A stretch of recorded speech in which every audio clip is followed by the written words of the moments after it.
दोस्तों, क्या आप जानते हैं कि भारत की सबसे बड़ी कंपनी रिलायंस इंडस्ट्रीज अब सिर्फ तेल बेचने वाली या जियो का सिम बेचने वाली कंपनी नहीं रह गई। पिछले कुछ महीनों में रिलायंस के अंदर कुछ ऐसा हुआ है जिसके बारे में आम रिटेल इन्वेस्टर को भनक तक नहीं है। जून 2026 में रिलायंस ने एक ऐसी ग्लोबल कंपनी के साथ डील की है जो भारत के पूरे टेक और एआई बाजार को हिला के रख देगा। अगर आप इस समय रिलायंस के स्टॉक को सिर्फ 1300 रुपीज के आसपास देखकर सोच रहे हैं कि यह सुस्त हो गया है, तो आप बहुत बड़ी गलती कर रहे हैं। आज के इस वीडियो में हम रिलायंस का एक ऐसा फंडामेंटल एनालिसिस करेंगे और उसके उस न्यू प्रोडक्ट का खुलासा करेंगे जो आने वाले समय में मल्टी बैगर रिटर्न की नींव रख रहा है। वीडियो को बिना स्किप किए अंत तक देखिएगा, क्योंकि आखिर में हम बात करेंगे सबसे बड़े ट्रिगर यानी जियो के आईपीओ के और रिलायंस रिटेल आईपीओ के बारे में।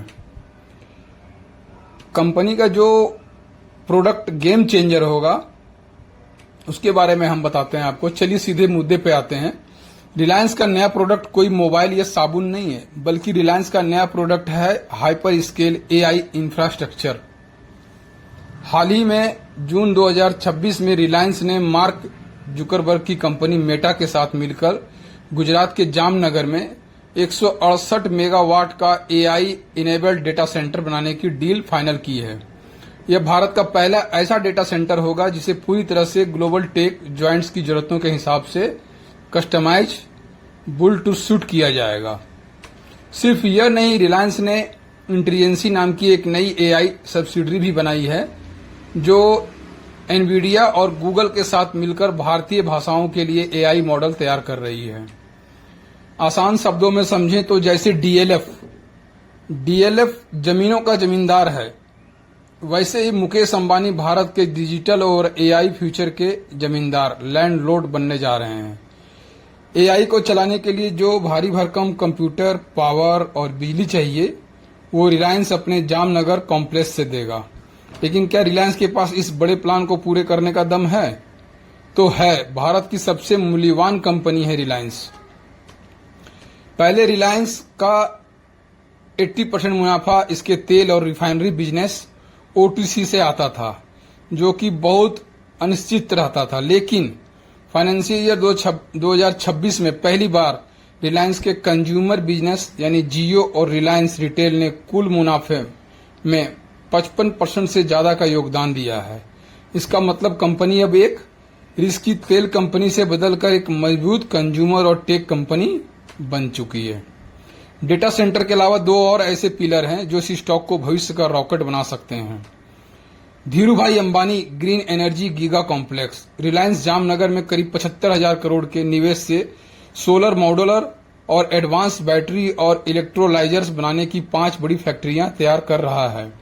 इनके लक्ष्य हैं $1 से कम में 1 किलो ग्रीन हाइड्रोजन बनाना। यह टेस्ला की गीगा फैक्ट्री से भी 4 गुना बड़ा प्रोजेक्ट होने वाला है।